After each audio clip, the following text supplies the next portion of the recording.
niño, vamos a seguir aumentando los traumas pediátricos. Una vez que existe un trauma pediátrico, generalmente vamos a necesitar de un equipo interdisciplinario. Obviamente, ¿por qué?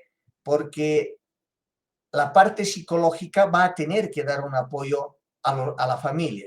No se olviden que cuando llegue un niño al trauma, a quien más hay que atender es a los padres que al mismo niño, ¿sí? Porque se exacerban, no quieren escuchar los eventos que se van a ocasionar en el niño. Muchas veces solamente en una sutura el padre o la madre se desmayan, entonces no existe, hay que darle ese apoyo a la familia para que no tengamos mayores problemas durante la atención de los niños. Hay que ver un tratamiento prehospitalario. Obviamente, antes de llegar al hospital, debe haber un tratamiento de la manera especial en estos niños, tanto en los niños como en los padres, de manera que podamos llegar adecuadamente ya a un centro hospitalario donde podamos recibir la atención. Este manejo agudo, que generalmente se realiza en la escena del trauma, es importante. Importante porque va a depender de esto que el personal médico pueda recibir una respuesta adecuada, tanto de los padres como del niño accidentado. Y finalmente, una vez que concluye este manejo agudo o que muchas veces puede tornarse en crónico, vamos a necesitar una rehabilitación y reintegración, tanto para los padres como para el niño, dependiendo de los resultados después del trauma. ¿Cuáles son las diferencias fundamentales que nosotros debemos considerar del niño y del adulto? Si bien existen diferencias anatómicas, fisiológicas, pero fundamentalmente psicológicas, es importante considerar que la vía aérea, por ejemplo, tenemos una lengua de mayor tamaño en relación a la orofaringe.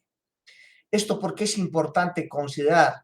Porque en el momento de una intubación hay que tomar muy en cuenta que esa lengua va a dificultar durante la intubación orotraqueal o nasotraqueal, ¿no? No nos olvidemos que el diámetro traqueal está entre 4 y 5 milímetros en los niños y en el adulto entre 20 milímetros. O sea, tenemos un espacio pequeño para colocar un tubo orotraqueal. La cabeza es de mayor tamaño en relación al cuerpo en los niños. Esto fundamentalmente hay que tomar en cuenta porque las caídas que se producen generalmente van a ir de cabeza. La cabeza es la que va a recibir el mayor impacto durante los traumatismos que se estén desarrollando. La pared abdominal menos desarrolladas, obviamente no tenemos la reserva lipídica en el abdomen, en los niños no existe, o sea, es una pared sumamente delgada. No tenemos, obviamente, la musculatura adecuada desarrollada, por lo tanto, esta pared abdominal es mucho más lábil que de los adultos. Las costillas se tornan mucho más flexibles. Esto permite que generalmente el niño pueda recibir algunos impactos y no tener lesiones óseas. La tasa metabólica es más rápida. ¿Por qué? Porque el niño no puede tener reservas tanto musculares de hígado y del tejido adiposo. Por lo tanto, durante el trauma, esta tasa metabólica aumenta, por lo tanto, la parte del medio interno debe ser controlada más adecuadamente y obviamente con volúmenes adecuados de acuerdo a la edad. El volumen circulatorio es menor, no hay tanta rapidez en el volumen circulatorio como la del adulto. ¿Qué va a pasar en la intervención en la escena del trauma? Dos aspectos que vamos a volver a considerar: hay que hacer una evaluación y hay que hacer una cinemática.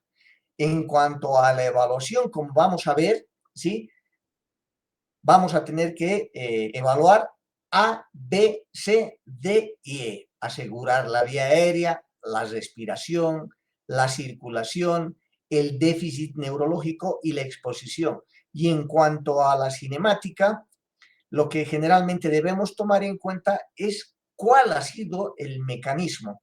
Si el paciente estaba estático, estaba en movimiento, si estaba con cinturón de seguridad, si estaba en primera fila, en segunda fila, como habíamos visto ya en una anterior unidad, la cinemática del trauma es fundamental para saber qué órganos o cómo ha sido el impacto en el momento del trauma. Hay que recordar fundamentalmente usar un tono suave. La amistad que pueda tener el personal de salud con ese paciente pediátrico es fundamental para poder tener una adecuada respuesta. Si el tono en el cual yo voy a abordar a ese paciente se torna agudo o grave, automáticamente ese paciente va a tener rechazo al personal de salud y vamos a tener problemas en la atención de este paciente pediátrico. No hacer movimientos bruscos, ¿no es cierto? Solamente imagínense el hecho de colocar un estetoscopio frío en el pecho o en la espalda de un paciente pediátrico va a causar rechazo a un examen adecuado que pueda hacer de este paciente, ¿no? Y dos posibilidades de tranquilizar. Primero, obviamente, hablar con los padres, porque son quienes van a intranquilizar o van a tranquilizar a este paciente pediátrico, o muchas veces nos van a causar problemas por los cuales inicialmente vamos a tener que atender no solamente al niño, sino también a los padres y obviamente con la distracción de la atención del personal de salud. La intervención en el paciente en cuanto a la bioseguridad, debemos tomar todos los aspectos de bioseguridad, utilizar mascarilla, utilizar los guantes, utilizar estetoscopios calientes, utilizar soluciones calientes adecuadas a la temperatura para no crear mayor rechazo de este paciente. Y obviamente tener las consideraciones que ya habíamos aprendido anteriormente, que es del trauma vital avanzado. Está relacionado a asegurar la vía aérea, B, de la respiración, C, la circulación, D, valorar el déficit neurológico con la escala de coma de Glasgow y finalmente E, hacer una exposición para después, o sea, la exposición para poder revisar todo el organismo del paciente pediátrico, pero inmediatamente terminemos la exposición y la revisión, tenemos también que cubrir a ese paciente para que no pueda perder temperatura. Cuando hablamos estamos hablando de despejar la vía aérea, asegurar la vía aérea, obviamente, inmovilizar la columna. No nos olvidemos que estos pacientes, obviamente, dependiendo de la edad, la región cervical se torna mucho más lábil. Por lo tanto, hay que inmovilizar la columna, no solamente a nivel cervical, sino también a nivel dorsal y lumbar, ¿no? E inmediatamente, o en el caso necesario, administrar oxígeno. La A, entonces, asegurar la vía aérea, lo fundamental. En todo niño con lesión del torso o por encima de la clavícula, siempre debemos sospechar que existe lesión cervical. Por lo tanto, hay que mover y tratar de colocar el collarín cervical inmediatamente se haya producido el daño. Fíjense, este mnemotécnico es importante, que dice MES, ¿no? Inicialmente miro los movimientos inspiratorios del tórax, ¿sí? Si hay inspiración y expiración, movimientos inhalatorios y exhalatorios, miro la M. Escucho con el oído los movimientos inhalatorios, ya sea la nariz o la orofaringe. Escucho y siento. Y finalmente sentir, ¿sí?, esa vibración que tiene a la entrada o la salida del aire. Es importante, cuando yo estoy haciendo una inspección de este paciente, mirar, escuchar y sentir que ese paciente está respirando.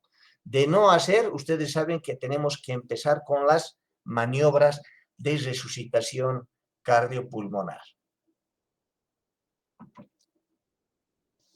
Cuando hablamos de la B, breathing, respiración, hay que ver si este paciente no está con un neumotórax a tensión. ¿Qué quiere decir neumotórax a tensión? Obviamente ya existe lateralización del mediastino hacia el lado contralateral afectado y obviamente hay que tratar de transformar siempre, habían manifestado, neumotórax a tensión a un neumotórax simple, haciendo un pinchazo segundo espacio intercostal, línea medio clavicular, ¿no es cierto? Verificar si no tiene un neumotórax abierto, solución de continuidad a nivel del tórax. Si no tiene un tórax inestable, ¿qué quiere decir tórax inestable? Que ya están más de 2 costillas y en 2 trazos fracturarios, de tal manera que ese segmento está entrando y saliendo de la pared torácica. Y si no tiene un hemotórax masivo, quiere decir pérdida de sangre en la caja torácica. O finalmente, si no tiene un taponamiento cardíaco, es decir, acumulación de sangre en la región pericárdica que va obviamente a disminuir los ruidos del corazón. Importante verificar siempre, mirar, examinar y sentir qué es lo que está pasando. Inspección, palpación, percusión, auscultación en la parte torácica para poder definir las lesiones que pueda tener un paciente pediátrico. Cuando estamos hablando de la C, estamos hablando de la circulación, estamos con una tensión arterial, tiene buena tensión arterial, ¿sí? Tiene calidad de los pulsos, tomar los pulsos, ya sea yugulares o obviamente radiales, existe un llenado capilar adecuado en los miembros distales generalmente. ¿Cómo está la piel? ¿Está sudorosa? ¿Está entrando en shock? ¿Sí? ¿Está pálida la piel? Es importante verificar, ver si no existe algún sangrado externo, de ahí que es importante la exposición, las partes obviamente que están cubiertas con ropa, seguramente no vamos a poder ver, pero pueden existir sangrados que en ese momento no estamos observando. Y ver si no existen cambios sutiles de pérdida de presión, como diaforesis, obviamente, el pliegue de la piel que se mantiene después de haber hecho una lesión, o no existe un adecuado llenado capilar.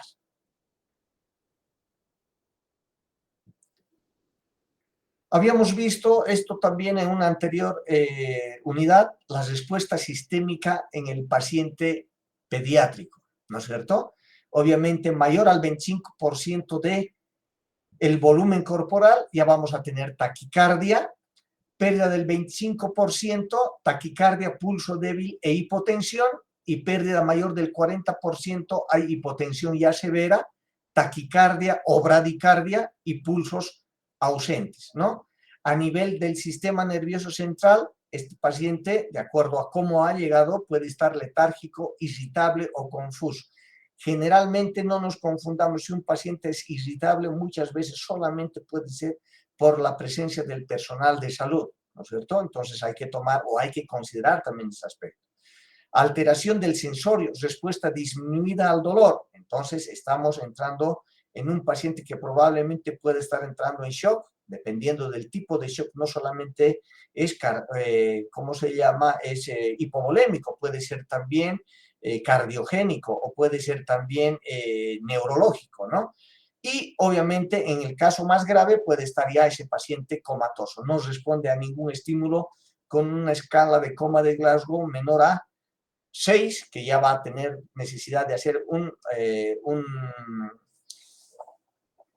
una intubación, ¿no? En cuanto a la piel, podemos ver si está una piel tibia o sudorosa o fría, ¿no?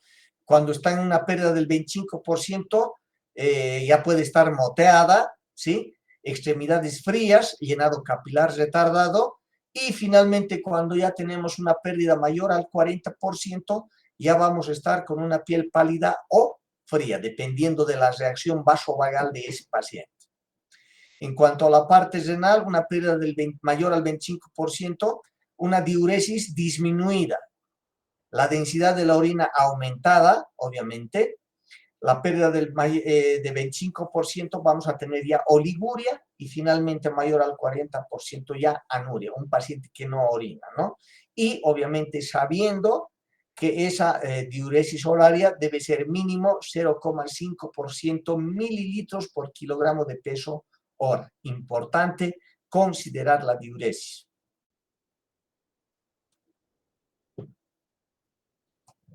No hay necesidad de canalizar en la escena, pero importante tomar en cuenta por qué. Porque estos pacientes son especiales. No es fácil encontrar una vía periférica en estos pacientes. ¿No? A veces por desesperarse inclusive podemos causar iatrogenia. De ahí es importante disponer del personal de salud adecuado para que pueda canalizar, ¿no? Pero en los atrapamientos o recorridos largos, dependiendo yo si tengo que trasladar a un paciente entre 2 a 3 a 4 o a 5 horas, y ahí sí es importante hacer una terapia con líquidos cristaloides y hacer un bolo de 20 mililitros por kilogramo de peso en 3 oportunidades para que ese paciente no se nos pueda descompensar y pueda hacer un shock hipovolémico.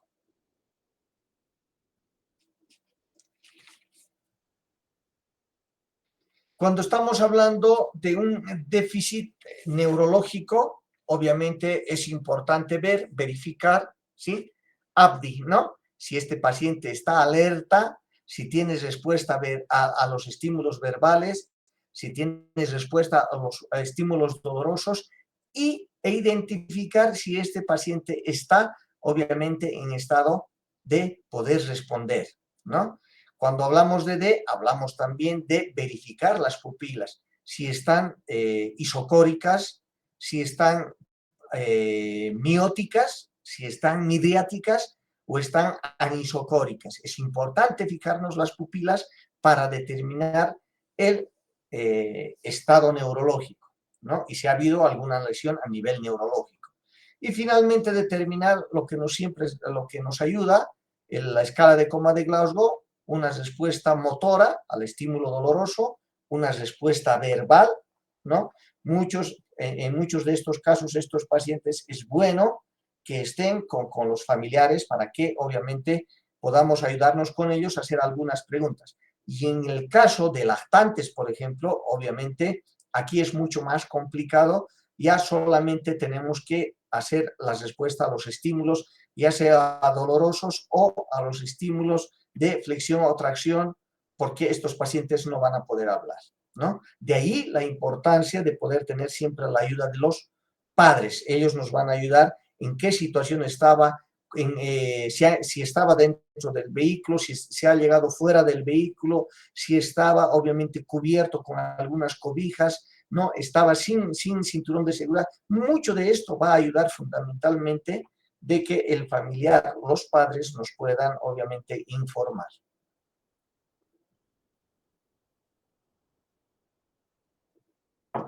Cuando estamos hablando de exposición, ya habíamos manifestado que hay que descubrir completamente ese paciente. Hay que descubrir completamente ese paciente y verificar desde la punta de los pies hasta la cabeza de cefálico apodálico, verificar todas las lesiones posibles que pueda tener en el organismo, ¿sí? Y una vez que hemos expuesto, y si estamos en un ambiente con una temperatura adecuada, no hay mucho problema.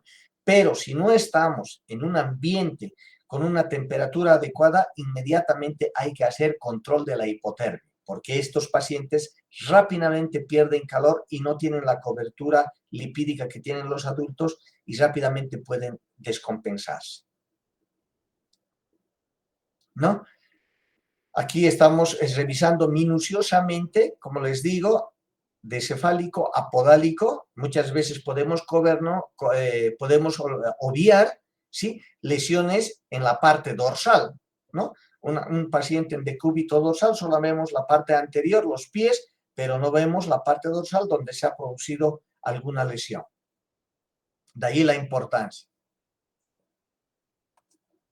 Y aquí hacemos un triaje e índice del trauma, ¿no? Las categorías de 1, 2 o 3, ¿sí?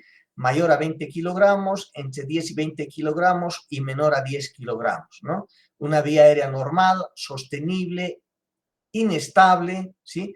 una presión arterial sistólica mayor a 90 milímetros de mercurio o pulso radial palpable, entre 90 y 50 milímetros de mercurio o pulso femoral palpable, ¿sí? Menor a 50 milímetros o pulsos ausentes, ¿sí?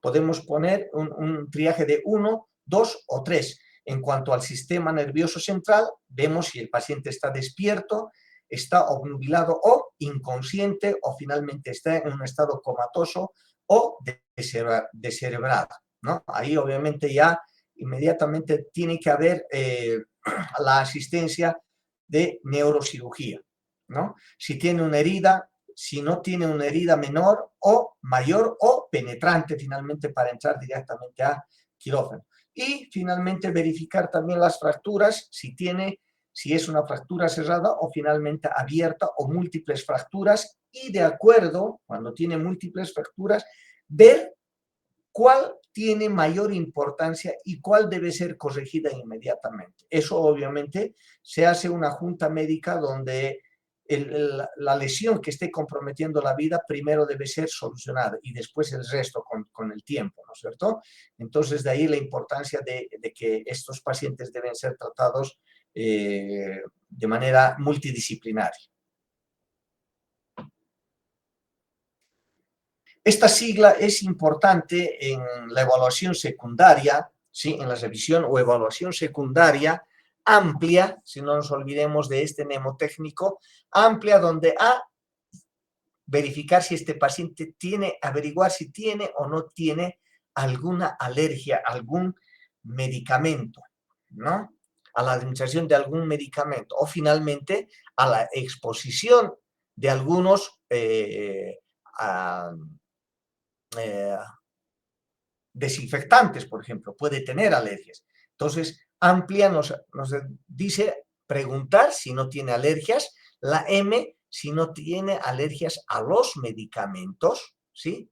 O qué medicamentos está utilizando ese paciente en el momento de su internación. Muchas veces algunos de estos pacientes pueden estar utilizando medicamentos anticonvulsivantes que pueden tener efecto cruzado, ¿sí? O efectos adversos al administrar algunos otros medicamentos. De ahí es importante preguntar, ¿tiene alergias? ¿Está utilizando o utiliza frecuentemente los medicamentos? ¿Sí? ¿Tiene alguna patología de base que pueda tener este niño? ¿Sí? ¿Utiliza algunos líquidos o alimentos especiales este niño? ¿Sí? Y si no tiene problemas con el medio ambiente. Todo esto es importante preguntar en la revisión secundaria y esta información obviamente nos van a dar los padres o las personas con las cuales los niños están viviendo. La evaluación radiológica generalmente está orientada a la columna cervical, al tórax y a la pelvis, ¿no es cierto? Hay que hacer una evaluación de estos tres estudios para determinar probables lesiones a nivel óseo fundamentalmente. Cuando estamos hablando de la vía aérea, ¿qué características anatómicas importantes pueden tener los niños? Al disminuir el nivel de conciencia, hay flexión en la cabeza sobre la articulación atlanto-occipital. O sea, es muy lábil esta articulación atlanto-occipital. Ya habíamos manifestado que la lengua es de mayor tamaño en relación con el resto. Por lo tanto, durante una intubación es importante considerar los problemas que vamos a tener o la dificultad de poder ver las cuerdas vocales para poder introducir la intubación orotraqueal. La glotis se encuentra más cefálica, más adelantada en relación al adulto, generalmente en C3, en un lactante. Por eso es importante verificar, porque esta glotis obviamente tiene que levantarse para poder introducir la intubación orotraqueal. Y la epiglotis más estrecha y angulada con relación a la tráquea. Estos aspectos anatómicos son importantes para realizar la intubación en los niños. Si hasta acá tenemos alguna pregunta, por favor.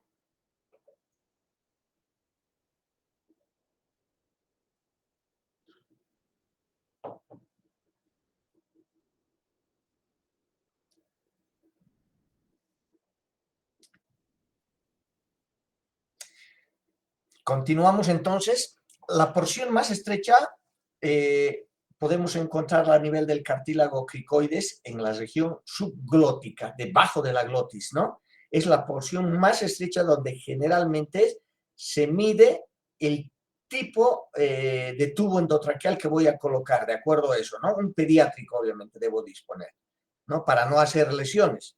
Debe pasar rozando este cartílago cricoides, que es el que me va a dar, digamos, el tamaño o el número de este tubo endotraqueal. Por esta razón no se usan tubos con manguito, la punta del tubo basta para sellar la tráquea, ¿sí? No se infla, como generalmente se lo hace en los pacientes adultos, y presiones mayores son causa de lesión de la mucosa traqueal, ¿no? Cuando se causa mayor presión, un tubo inadecuado puede causar lesiones de la mucosa traqueal con consecuencias posteriores, digamos, a la extubación de ese paciente, que van a tener problemas generalmente en la deglución o en la respiración.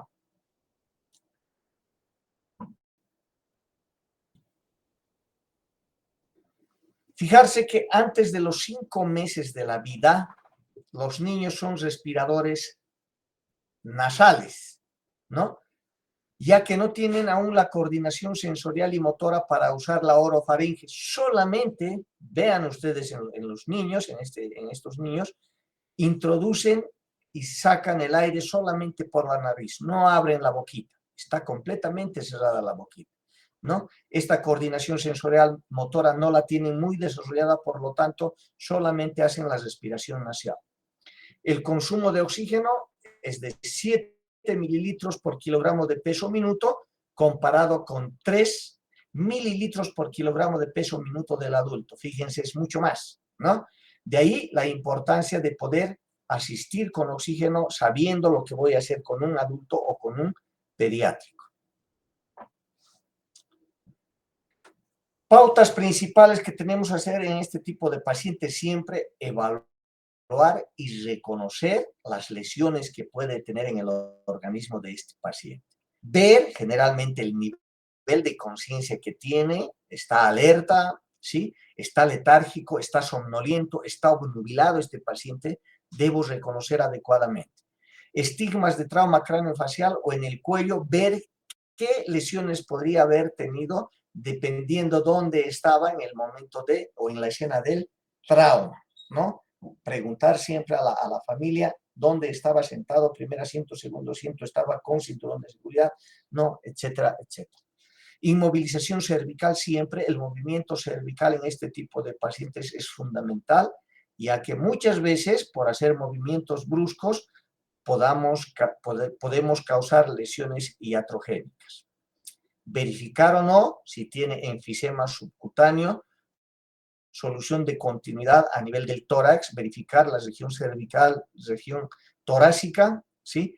Hematomas o masas a nivel de todo el cuerpo, ver si este paciente ya está con aleteo nasal o retracciones respiratorias, haciendo uso de los músculos accesorios de la respiración como el diafragma y los músculos intercostales, ¿no? Si tiene aleteo nasal ya está moviendo demasiado las narinas, y hay que evaluar la voz y el llanto de este paciente. ¿Cómo es el llanto, no? Verificar fundamentalmente la coloración de la piel también.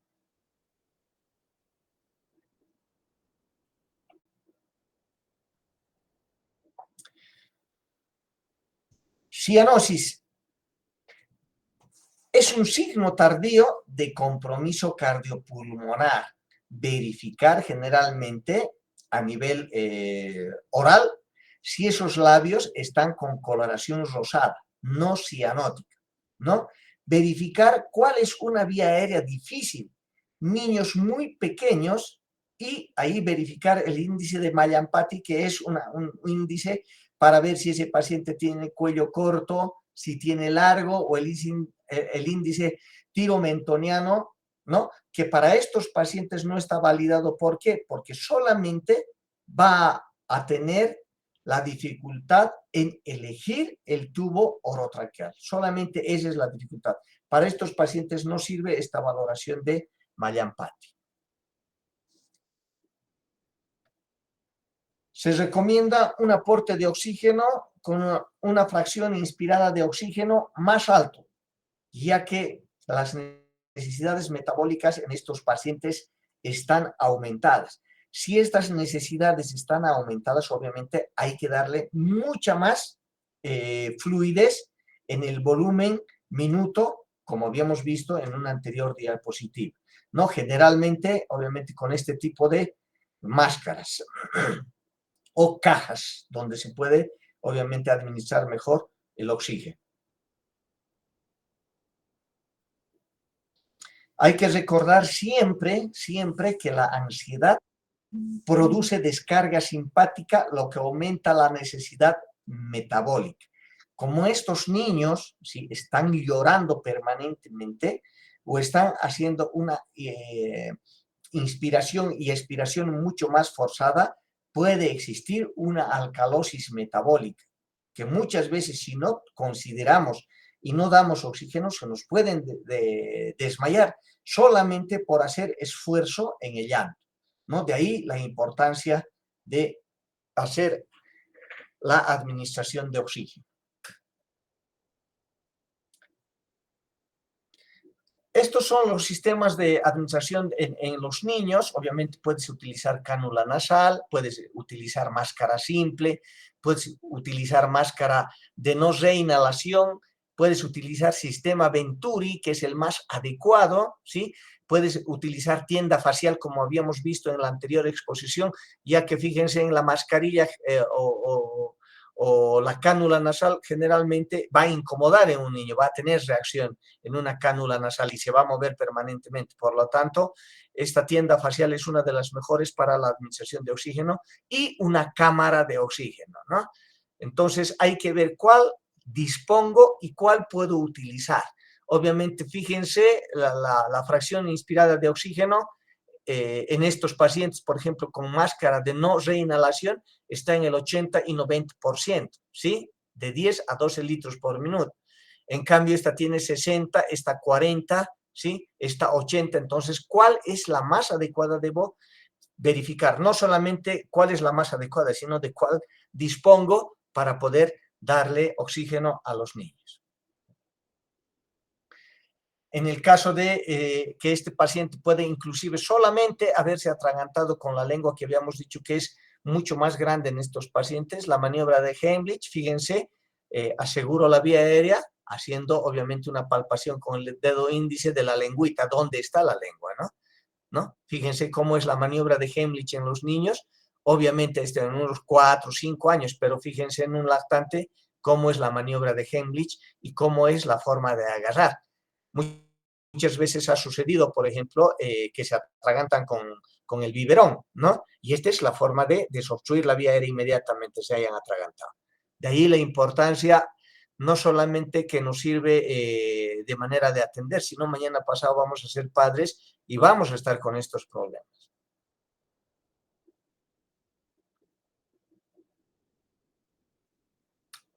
Hay que alinear la vía aérea, obviamente, fíjense la elevación del mentón para alinear esta vía aérea y sea más fácil la intubación. Y en muchos casos, dependiendo si este pacientito está con la pancita, por ejemplo, demasiado hinchada o ha tomado bastante biberón, ¿sí?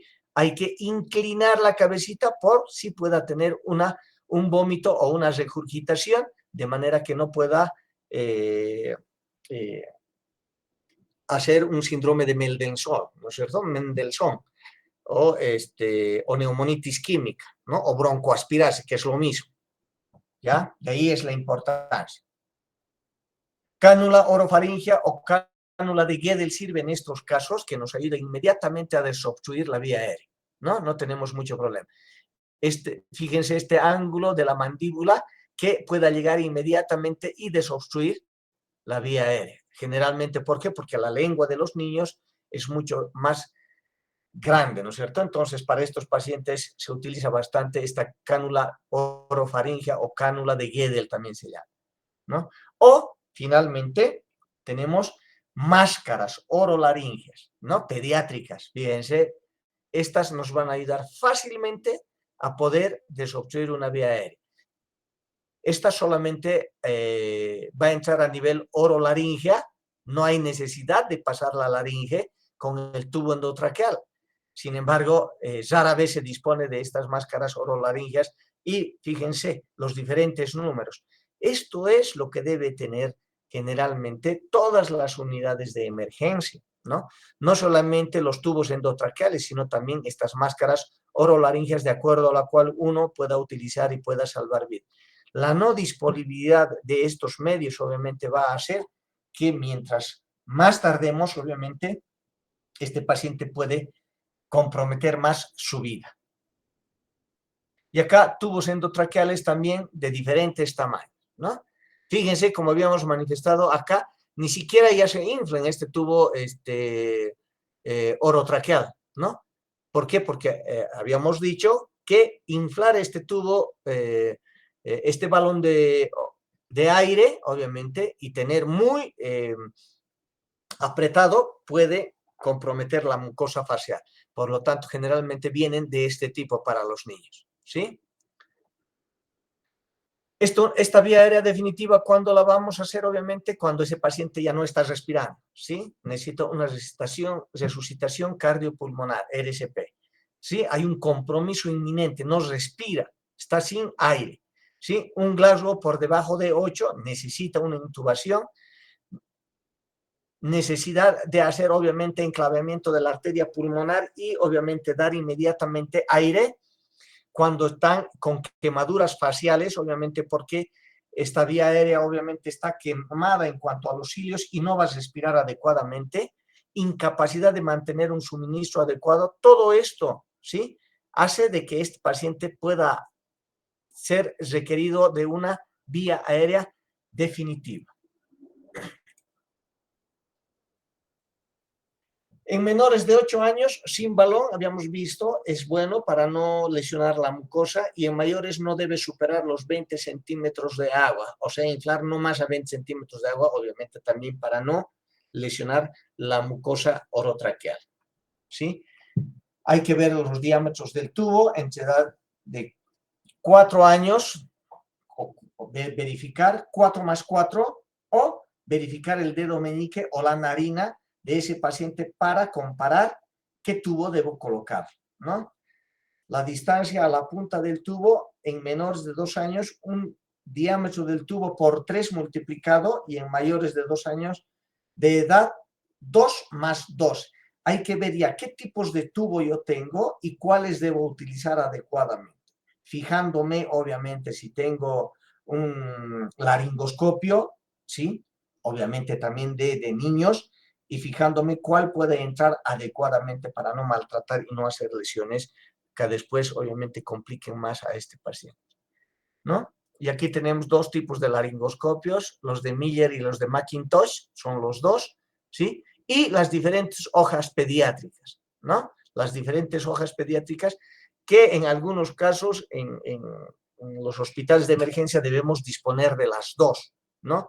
Ahí es importante. Unos están más acostumbrados con la de curva de McIntosh, otras más con la de Miller. Sin embargo, en menores de 8 años se recomienda más la Miller.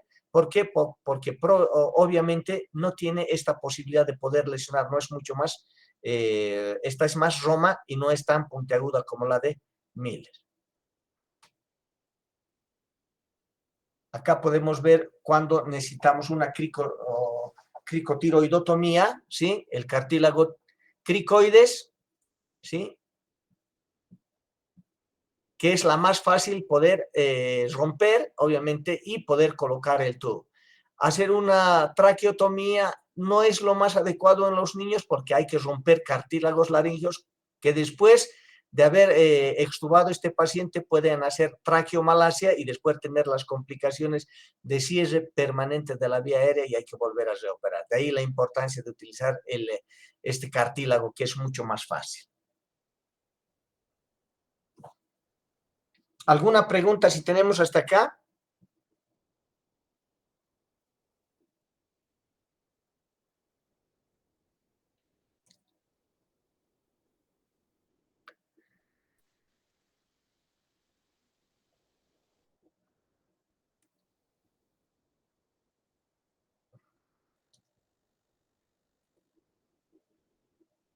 Bueno, nos tomaremos entonces 10 minutos para mojar la garganta y en 10 minutos volvemos a encontrarnos, por favor. Tómense 10 minutos. Perfecto, doctor.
Bueno, continuamos con el tema para finalizar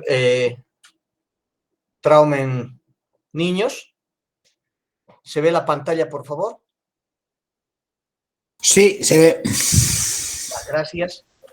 Bueno, y finalmente, cuando estamos hablando de un trauma abdominal, hay que manifestar que se considera quirúrgico si hay dolor abdominal creciente y fiebre. La fiebre es un parámetro muy importante en los niños para poder manifestarnos si existe o no trauma abdominal, muchas veces con ruptura de alguna víscera. El abdomen muestra dolor y defensa abdominal generalizados y crecientes, o sea, a la palpación. El abdomen está aumentado de volumen y hay signos de irritación peritoneal. Hay necesidad inmediatamente de una transfusión de 40 mililitros por kilogramo de peso para reemplazar las pérdidas. Habíamos manifestado que estos pacientes son hipercatabólicos. En las primeras 14 horas, obviamente, y mantener estable al paciente, ya que se descompensan fácilmente. Si la radiografía nos muestra un neumoperitoneo, también es quirúrgico ese paciente. Y si hay sospecha de perforación de víscera hueca o trauma gastrointestinal o vejiga. En estos pacientes hay que acudir inmediatamente. Sin embargo, ahora los métodos que tenemos para poder ingresar con estos pacientes, la laparoscopía, por ejemplo, ha hecho de que muchas veces hacer una abertura de todo el abdomen hace que solamente con un trocar, ¿sí?, y una óptica de 5 milímetros podamos ingresar a ver y revisar, por ejemplo, qué tipo de trauma es. Muchas veces en traumas hepáticos o en traumas renales, por ejemplo, ya con sangrados cohibidos, ¿sí?, y con hematomas consolidados, por ejemplo, solamente hay que verlos y hay que tratarlos obviamente con antibióticos para que ese sangrado o ese coágulo que se ha formado ya a nivel del hígado o del riñón, obviamente se reabsorba, ¿no es cierto? O sea, no hay necesidad inclusive de hacer ninguna cirugía. Sin embargo, la laparoscopía hoy por hoy nos ayuda bastante en poder diagnosticar y muchas veces en poder ver el tipo de trauma que tiene, y muchas veces solamente es de observarlos a estos pacientes, pero ya tenemos con certeza qué ha pasado dentro de ese abdomen y por qué está manifestándose así este paciente con estas diferentes manifestaciones clínicas. Las imágenes diagnósticas fundamentales, ¿no? Fundamentales para poder diagnosticar la patología que está cursando ese paciente, ¿no? Una radiografía de abdomen, por ejemplo, con elevación del M-diafragma izquierdo, nos va a mostrar, obviamente, que hay, obviamente, líquido a ese nivel, ¿no? Desviación de la cámara gástrica a la derecha, desviación del colon transverso hacia abajo, desviación del colon. Todas estas manifestaciones hacen ver que existe sangre, algún sangrado o alguna lesión en algún órgano, ya sea de víscera maciza o víscera hueca.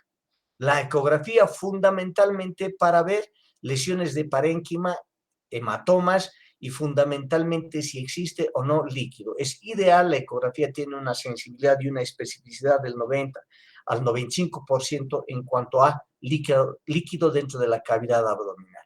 Y la tomografía axial computarizada, que obviamente nos muestra con mayor fidelidad lesiones de los parénquimas hepáticos, renales, ¿no? Perfusión de tejido esplénico, hematomas periesplénicos y líquido libre en cavidad abdominal, ¿no? De ahí va a definir, por ejemplo, qué tipo. La radiografía ya no se la utiliza tanto, inclusive en niños, obviamente por la impregnación de los rayos de Röntgen que uno puede tener cuando hace múltiples radiografías. Sin embargo, son menos dañinas la ecografía y la tomografía, con buenos, obviamente, resultados. De ahí su importancia para poder utilizar estos estudios. Bueno, aquí concluye la parte de trauma en los niños. Lo importante de rescatar a esto, cómo abordarlos a estos niños, cómo los vamos a atender a estos niños, ¿sí? La forma en la cual hay que ser amigables con estos niños, hay que ver, obviamente, la ayuda fundamental de los padres con estos niños, así como pueden ayudarte los padres, también pueden generarte mayores problemas. Son ellos los que obviamente muchas veces se tornan más irritables que los niños y obviamente no permiten inclusive un manejo adecuado. De ahí su importancia para poder manejarlos. ¿Alguna pregunta con este tema para pasar al trauma en adultos?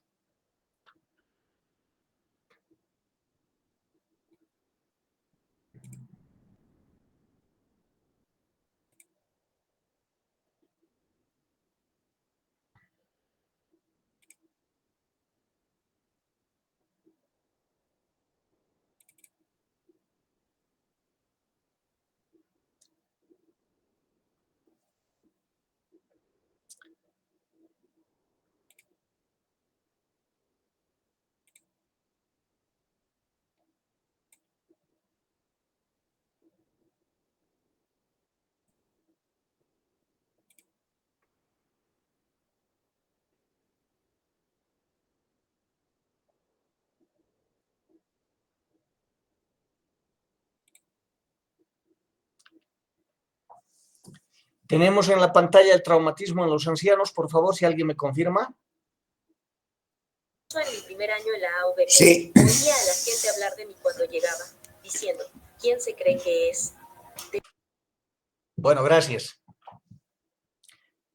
No habiendo preguntas con el trauma de los pacientes pediátricos, continuamos con el traumatismo en los ancianos. Acá también es importante considerar estos dos extremos de la vida, los niños y los ancianos. ¿Por qué se los ha tratado en un capítulo aparte? Porque como ustedes saben, muchos de los niños obviamente tienen un sistema de defensa obviamente precario, ¿sí? Que no está desarrollado, solamente se defienden con las inmunoglobulinas que ha sido producto del amamantamiento o de lo que ha pasado a través de la placenta de la madre.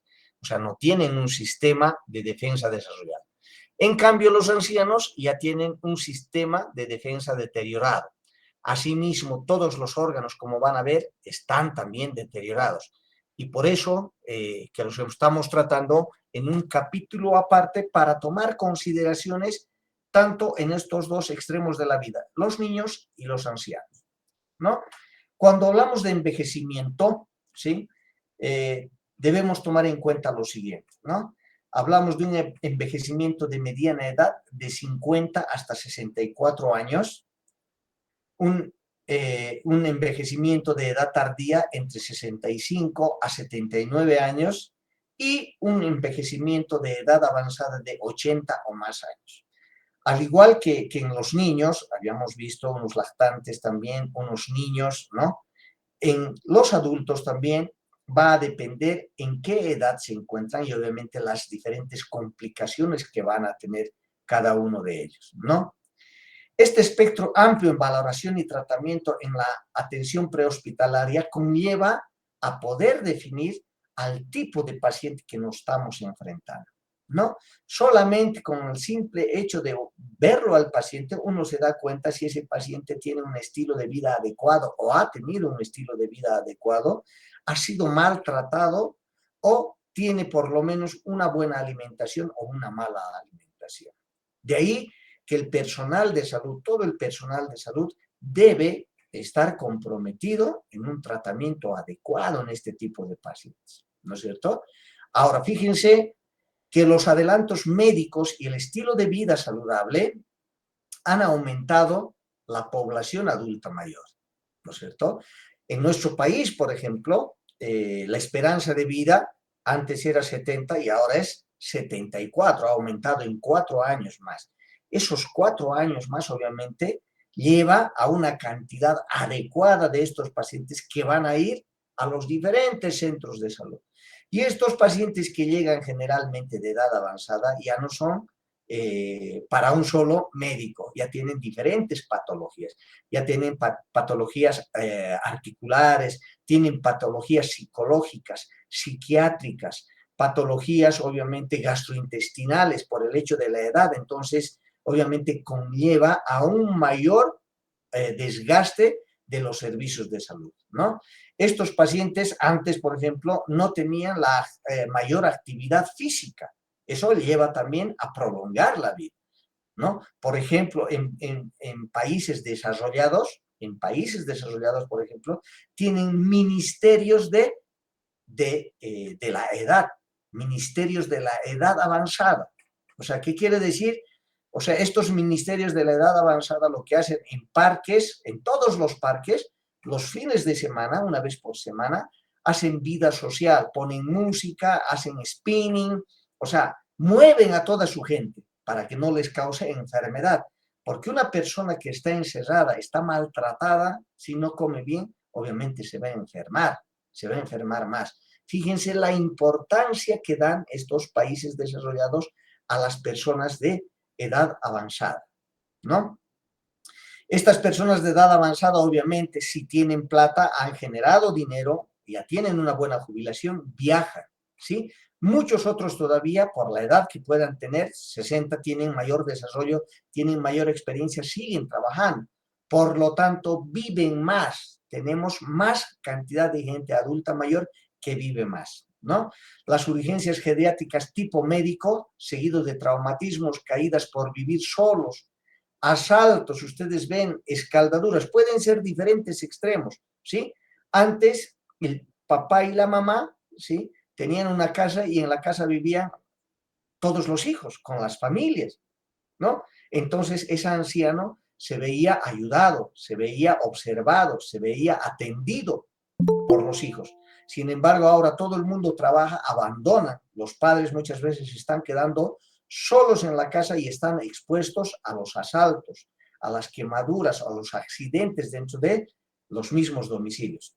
De ahí la importancia de poder ver este tipo de personas que representan la sexta causa de muerte y de ellas el 25 de estas mueren, ¿no? Sexta causa de tratamiento en los hospitales y de ellas el 25% de estas mueren. De ahí su importancia en el centro hospitalario. La anatomía y fisiología del envejecimiento es natural, es un proceso biológico natural, de regresión casi biológica de todos los órganos. Comienza en los primeros años de la etapa adulta. Todo, obviamente, todo disminuye de tamaño, ¿no es cierto? En los varones, por ejemplo, lo único que crece es la próstata. El resto todo se disminuye de tamaño. Proceso celular de manera anatómica y fisiológica que va deteriorándose todas las funciones. Una etapa dorada, fragilidad, hay fragilidad, torpeza mental, deterioro de la función psicológica. Estos pacientes necesitan ser tratados mejor. Muchas veces el hecho de repetirnos varias veces sus historias, uno se aleja, ya no quiere escuchar, ni los mismos hijos, imagínense. Por lo tanto, esto es importante, la atención de este tipo de pacientes. No tienen enfermedades crónicas, arrugas, disminución del pelo, disminución de la audición, ¿no? Generalmente se están, obviamente, colocando el lado del oído izquierdo o derecho para poder oír. Y eso justamente lo que les hace es separarse de la sociedad, ¿no? Todo el mundo en las reuniones está sonriendo, riendo, y como no escuchan, prefieren aislarse, ¿no? Hay disminución en la visión, disminución en los reflejos, y obviamente ya no tienen la misma reacción. Hay una artrosis muchas veces generalizada, tanto de los miembros torácicos, de los miembros pélvicos y también de toda la columna cervical, dorsal y lumbar, ¿no? Por de ahí la importancia que estos pacientes requieren para su atención. ¿Qué manifestaciones clínicas? Las caídas son las causas más frecuentes de lesión en los pacientes mayores de 65 años de edad. Antes se decía, paciente que se cae y con fractura de cadera, obviamente va a llevar a la muerte, decía. Ahora no. Hay personas con problemas de cadera que a los 80, 85 años se operan y después de su reemplazo total de cadera nuevamente están realizando una adecuada vida, por lo menos. Obviamente con todos sus achaques, pero sí. Sin embargo, antes, tener una fractura a los 60, 65 años ya estaba destinado solamente a morir. Fíjense la importancia del adelanto científico médico para poder, obviamente, resolver este tipo de problemas, ¿no? El síncope que sucede en muchos casos, o sea, los desmayos, ¿sí? Las pérdidas de conocimiento, pueden ser secundarios a arritmias, estancamiento venoso, ¿no? Compromiso venoso por algún trombo que haya migrado, ya sea en la parte pulmonar o cerebral, y que puede causar un síncope. Trastornos autonómicos, ¿no? Hipoxia, la anemia o la hipoglucemia. Pacientes que muchas veces no han comido, no han desayunado, y por la poca reserva, los viejitos ya son, obviamente tienen menos cantidad de muscular, menos cantidad de reserva en el hígado y menos cantidad de reserva en la acumulación lipídica. Por lo tanto, una hipoglucemia puede llevarlos a un síncope. De ahí la importancia de estos pacientes. Los accidentes automovilísticos representan el mecanismo más frecuente de incidentes letales en ancianos hasta los 80 años de edad. Obviamente esta disminución de la audición, de la visión, ¿no? Y el hecho que uno esté, obviamente, ya sea manejando o ya sea como paciente, obviamente va a repercutir también en las múltiples lesiones que vamos a tener en estos pacientes de tipo automovilístico. Los ancianos peatones atropellados por un automóvil tienen mucho más probabilidades de morir que los peatones más jóvenes, obviamente por las enfermedades de base que tienen.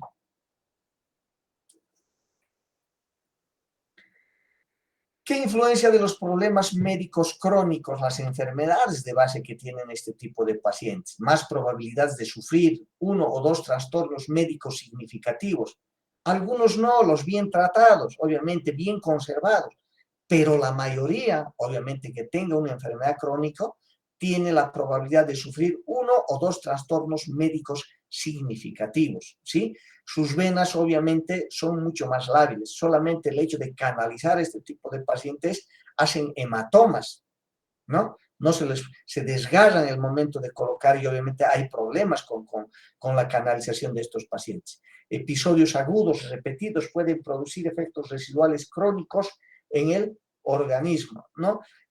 Tienen enfermedades respiratorias a repetición. Obviamente su sistema inmunitario ya no es el mismo. Las anomalías preexistentes pueden inferir en la supervivencia del anciano traumatizado, ¿no? Anomalías como, obviamente, problemas de diabetes, por ejemplo, problemas renales, que van a ocasionar mayores problemas a este tipo de pacientes. La edad, habíamos dicho, los habíamos clasificado en estos pacientes en 3 grupos, ¿no? A más edad, obviamente, más problemas, tanto anatómicos, fisiológicos y psicológicos, ¿no? Más necesidades asistenciales y de alteraciones potencialmente mortales. Necesitan más tipo de médicos, renales, hepatólogos, psicólogos, muchas veces psiquiátricos también necesitan, ¿no? Por abandono de este tipo de pacientes, ¿no? Hay problemas en la nariz y la garganta, ¿no? Traumatismos dentales, porque estos pacientes ya tienen necesidad del uso de prótesis. Hay resorción mandibular, ¿sí? Toda la mandíbula superior e inferior se secan, ¿sí? Por eso utilizan prótesis. Ni las prótesis pueden ser las más adecuadas, permanentes, tienen que ser cambiadas o tener, obviamente, estímulos para poder fijar, ¿no? Estas prótesis. Los tejidos nasofaringeos son más frágiles, las intubaciones son mucho más difíciles, que conllevan muchas veces a hemorragias incoercibles, ¿no? De ahí la importancia de la atención de estos pacientes. Dentro del aparato respiratorio, obviamente la caja torácica ya no tiene esa flexibilidad, tanto la inspiración como la expiración. El intercambio de gases durante el traumatismo obviamente está disminuido en cuanto a su compensación, ¿sí? Pueden existir problemas solamente en el aparato respiratorio. Los hilos que tiene todo el aparato respiratorio están disminuidos. tiene poca capacidad este paciente de botar flemas, ¿no es cierto? Entonces hay que utilizar permanentemente mucolíticos, mucocinéticos para poder ayudarlos. En cuanto al sistema cardiovascular, la elasticidad arterial, como habíamos dicho en la anterior clase, hay dos eventos fundamentales, ¿no? La ateroesclerosis, que es la acumulación de placas ateromatosas durante el torrente circulatorio que hacen que se disminuya la luz de las arterias, ¿no? Y la arterioesclerosis es el envejecimiento natural que tienen por la edad. Ya no hay esa capacidad de distenderse, ¿sí?, cuando hay calor y de comprimirse cuando hay frío, ¿no? Esa elasticidad ya está disminuida. Ese flujo cardíaco también y la disfunción de la potencia cardíaca están disminuidas. Estas consideraciones de nariz, de garganta, del aparato respiratorio, del sistema cardiovascular, son importantes considerar en el momento de la atención de estos pacientes, ¿no? A nivel del sistema nervioso central, la velocidad de conducción nerviosa está en decadencia, no es lo mismo, esa reacción ya no es la misma. El vocabulario y la información, el aprendizaje, ¿no? La memoria retrógrada está obviamente mucho más desarrollada. Se acuerda todo lo que ha pasado antes, pero no se acuerda dónde ha dejado las llaves ni lo que ha pasado hace una hora o hace un momento o el día anterior. No se acuerdan generalmente dónde han dejado las llaves. El deterioro mental disminuye las estructuras corticales. Por lo tanto, ese envejecimiento hace de que este paciente sea olvidadizo. Hay cambios sensoriales en la visión y en la audición. Esto generalmente, ¿por qué? Porque obviamente como la circulación, esa ateroesclerosis de esas arterias pequeñas que llegan al oído y al sistema óptico, que son tan pequeñas, tan chicas, o sea, se ateroesclerosan y ya no dejan pasar la sangre a estos órganos importantes, porque por lo tanto hay disminución de la audición, ¿no? Estos pacientes pueden ver de lejos, pero ya no de cerca, ya no pueden leer, hay presbicia, hay presbiacusia, ya no escuchan bien. Entonces es importante considerarlos estos pacientes en cuanto a la pérdida de la visión y la audición, que generalmente los aísla del entorno, más el hecho de no darles la importancia, de no hablarles con mayor aumento del tono de voz, hacen que estos pacientes se separen y poco a poco no quieran estar ya dentro de la sociedad, ¿no? La percepción del dolor obviamente disminuye. Peor aún si estos pacientes son diabéticos, ¿sí? Estos pacientes generalmente que son diabéticos tienen neuropatía diabética o función de los nervios disminuidos. No perciben el dolor. Las heridas que puedan presentarse en los pies, por ejemplo, o en las manos, o en los lugares óseos prominentes, hacen que estas heridas vayan infectándose y uno no percibe. Y solamente cuando ya viene un olor, recién estamos identificando que este paciente había sido diabético y ya tiene úlceras de presión, los cuales obviamente llegan como para hacer un debridamiento y para ya obviamente someterlos a cirugía. De ahí la importancia de revisar este tipo de pacientes, al igual que a los niños les revisábamos obviamente todo el cuerpecito, también hay que revisarlos a estos pacientes. En cuanto al sistema renal y de la piel, el sistema renal está disminuido. No se pueden utilizar los medicamentos como si fuera un paciente con la función renal adecuada, ¿no? Hay que hacer mayor dosificación de los medicamentos. Las células disminuyen de las glándulas sebáceas y sudoríparas y obviamente esa piel se seca. Hay que utilizar cremas. Si no tenemos el cuidado de estos pacientes, la piel se seca y generalmente muchas veces se agrieta. Los pies de este tipo de pacientes permanentemente hay que cuidarlos. En cuanto al sistema osteomuscular, lo que se llama la osteoporosis hace que estos pacientes sean más lábiles en cuanto a las caídas. Las fracturas están a la orden del día, las fracturas de coles, las caídas de frente con apoyo de las manos, las caídas de pelvis, que como habíamos dicho son letales, ¿sí? Y generalmente son de cirugías grandes, que si no vamos a atenderlos adecuadamente van a ir muchas veces a la muerte, ¿no? La nutrición y el sistema inmunitario, su disminución de masa magra e índice metabólico están disminuidas, ¿no? Requieren más cuidado en la alimentación, ¿sí? De oligoelementos, ¿no? Hay que ayudarles igual que a los niños a poder seleccionar los alimentos que más necesitan. El sistema inmunitario, como el vaso y el timo y el hígado, se hacen propensos a infecciones como sepsis. De ahí de que estos pacientes rápidamente puedan infectarse y rápidamente también puedan llegar a los hospitales con infecciones severas.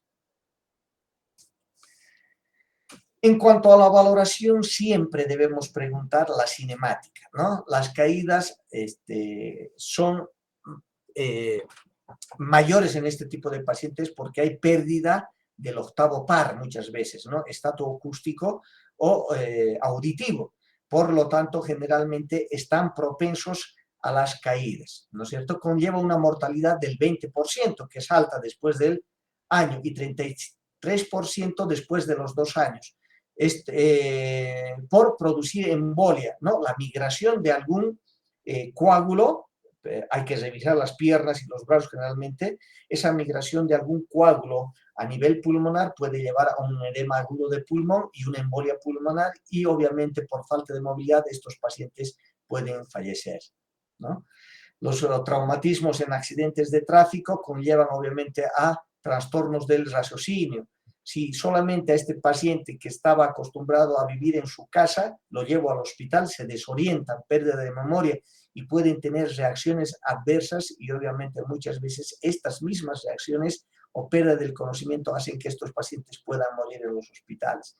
De ahí la importancia de generalmente poder hablar con estos pacientes para poder internarlos, porque siempre prefieren estar más en la casa, ¿no? Pero no todos tenemos los mismos medios para llevar un médico a la casa, ¿no? Las agresiones y malos tratos domésticos, asaltos con violencia, hacen que estos pacientes, por el hecho de estar solos y no tener defensa, generalmente llevan a problemas que van a terminar con internaciones prolongadas. Quemaduras por problemas cardíacos y diabetes. No sienten estos pacientes, tienen neuropatía diabética, pueden quemarse fácilmente.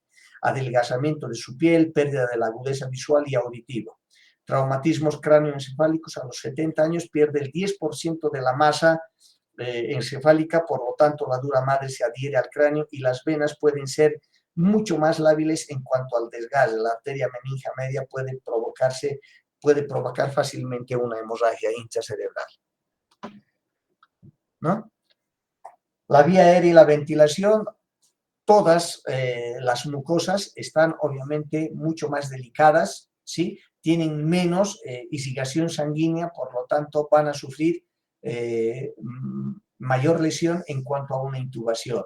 En cuanto a la circulación, habíamos manifestado signos y síntomas de sequedad, habíamos manifestado también que esas venas y esas arterias, una vez que las venas que puedan ser canalizadas, las periféricas, generalmente sufren desgarros y sufren trombos, de ahí, de ahí la difícil canalización en estos pacientes. Y obviamente ya tienen una discapacidad por el deterioro neurosensorial. ¿Alguna pregunta hasta acá?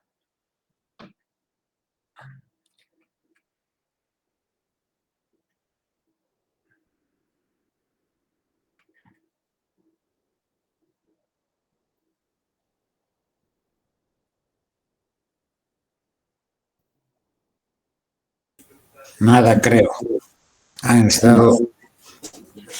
Están poco participativos hoy día los... Bueno, tenemos que buscar, también continuamos con factores ambientales, buscar alteraciones del comportamiento, manifestaciones que no encajen de acuerdo al atuendo, la vestimenta que pueda tener este paciente, ¿no? Los factores ambientales, dónde está viviendo, si tiene atención, no tiene atención. Manifestar el maltrato de este paciente, hay que verlos cómo están vestidos, hay que ver la dentadura que puede desencadenar muchas veces en sepsis a nivel sistémico, solamente con el hecho de no tener la dentadura en buen estado, ¿no? Entonces, muchas veces se inician este tipo de sepsis en la boca, ¿no? O en alguna herida a nivel distal, ¿no? Hay que verificar las medicaciones que toman, ¿no? Y en el momento de que sean estos pacientes atendidos a nivel hospitalario, hay que ver qué betabloqueantes se están utilizando, especialmente a nivel del corazón, si están utilizando antagonistas del calcio, anticoagulantes, ¿sí? En el caso, cuando ha sido su último control, si está utilizando anticoagulantes, porque estos pacientes muchas veces nos pueden sangrar de manera espontánea.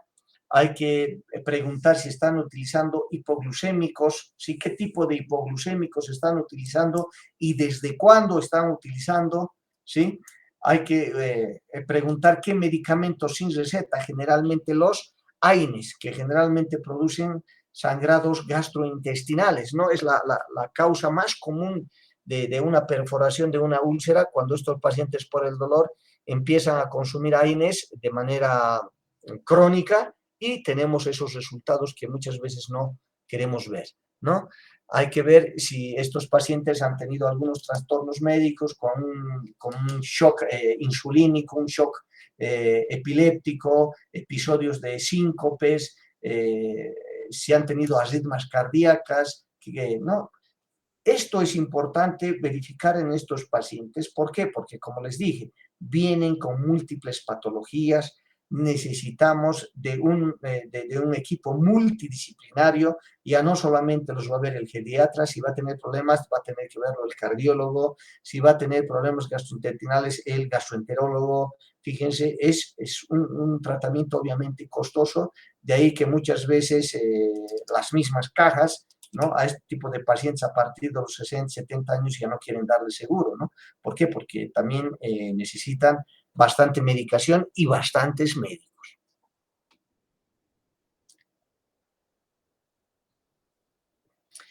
Cuando estamos hablando a nivel de hacer el ABCD en estos pacientes, lo que hay que ver es para despejar la vía aérea si están utilizando o no prótesis, ¿no? Muchas veces las mismas prótesis, hay que sacar estas prótesis, como las mucosas tanto de la mandíbula superior e inferior están mucho más secas, una máscara laríngea, por ejemplo, va a ser de difícil utilización. Va a ser difícil a la oxigenación porque no vamos a poder cerrar adecuadamente con la máscara la orofaringe, ¿no? Por lo tanto, va a existir una deficiencia en la oxigenación y en la ventilación. La saturación de oxígeno debería mantenerse por encima de los 95% en este tipo de pacientes. Esto generalmente es en la costa, aunque acá que alcancemos el 90% es suficiente, ¿no? Y hay que ver obviamente permanentemente con el saturómetro. Ahora, si es un paciente que tiene ya patología de base pulmonar, como por ejemplo una fibrosis pulmonar, generalmente estos no suben del 85% de saturación. De ahí la importancia de preguntar la patología de base que tiene con la cual el paciente está entrando. Ahora, si viene solo es un problema, porque también no vamos a saber qué tipo de medicación, qué tipo de patología y desde cuándo la tiene esta patología, porque al igual que los niños, estos pacientes a veces no vienen nada y el médico obviamente inclusive rehuye a poder atenderlos y le dice la próxima vez no lo voy a atender si no viene con algún familiar. Y peor si son pacientes accidentados que llegan a la urgencia médica y obviamente no sabemos ni siquiera si tiene caja o no tiene caja. Como en este momento uno puede ver en el Facebook, cualquier cantidad de pacientes adultos mayores, obviamente tratando de verificar quién es, de dónde está, solamente la desorientación hace que uno de estos pacientes se pierda, ¿no? Hay que ver la circulación constante, verificar permanentemente los signos vitales y estabilizar los signos vitales, verificar si ha habido alguna caída, el sangrado o los hematomas que va a generar, el tipo de antiinflamatorios que voy a utilizar para poder deshacerme de estos hematomas, ya que los macrófagos, el sistema inmunitario, no está indemne, entonces van a tardar mucho más y obviamente estos hematomas pueden causar también compromisos renales, ¿no? Es importante hacer la inmovilización de estos pacientes que llegan, peor si tienen problemas de caídas severas, ¿sí? Inmovilizar la columna cervical, el primer paso que debemos dar siempre que puedan llegar. Y obviamente el control de la temperatura. Ya no tienen estos pacientes en la reserva muscular hepática y obviamente lipídica, la reserva que tienen de poder tener el calor. Por lo tanto, el control de la temperatura es importante.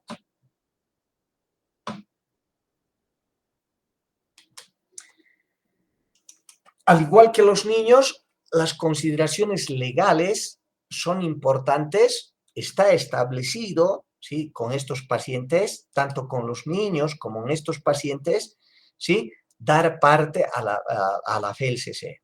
Siempre los hospitales de emergencia, todos los hospitales de emergencia, tienen el teléfono de la Fuerza Especial de Lucha contra la Violencia para poder denunciar. Uno debe atender, pero simultáneamente debe atender, al igual que las violaciones, ustedes saben que inmediatamente se debe dar parte y hacer la atención, obviamente, ¿no? Y después, obviamente, hacer el certificado médico de acuerdo, digamos, a la especialidad que la pueda atender. Los malos tratos en los ancianos ahora es común, hay que denunciarlos, ¿sí? Es de rigor, es de norma hacerlo, no atenderlo solamente cómo ha sido, si ha sido caída, si ha sido maltrato por los propios hijos. Tenemos ejemplos, múltiples ejemplos, ¿sí? Derivarlos dependiendo dónde los vamos a llevar, dependiendo dónde estamos, si estamos en un hospital de primer, de segundo nivel, para trasladar a un hospital de tercer nivel, qué tiempo va a demorar, ¿sí? Si tenemos que colocar ya vía, estos pacientes, como habíamos dicho, por la y arteriosclerosis, generalmente toleran mal, ¿sí?, volúmenes grandes, ¿no? Toleran mal volúmenes grandes por la embolia pulmonar, ¿sí? Puedo encharcarlo con 1,5 litros, con 2 litros de soluciones, a goteo rápido, ¿no? Entonces, esa distensibilidad de las venas y arterias está disminuida, por lo tanto, ojo con este tipo de pacientes, es preferible calcular el kilogramo de peso y de acuerdo a su peso, darle las soluciones. Bueno, estos dos temas creo que han sido para mí de mucha importancia. Siempre hay que considerar tanto a los niños como a los adultos. Todos hemos sido niños y todos vamos a ser también adultos, y el trato que podamos dar a estas personas adultas, como a nuestros padres y a todas las personas que atendemos en los centros hospitalarios, es de la persona, es de poder ver estas cosas y de poder decir desde el punto de vista anatómico las diferencias que hay, desde el punto de vista fisiológico, desde el punto de vista psicológico, qué diferencias hay y cómo podemos abordar este tipo de pacientes. Por favor, si hay alguna pregunta, dispuesto para poder absorber.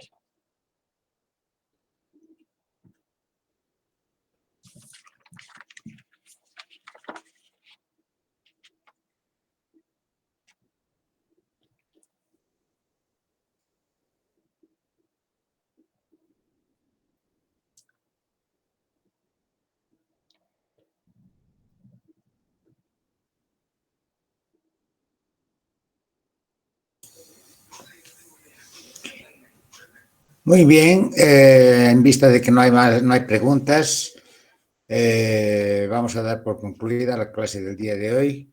Nuevamente, muchísimas gracias, doctor Joel, y también a todos los participantes.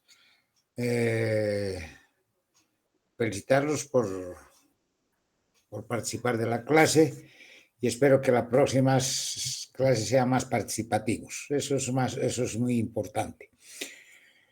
Reitero las gracias al doctor Castel por su brillante exposición y será hasta nuestra próxima clase, que es el día sábado.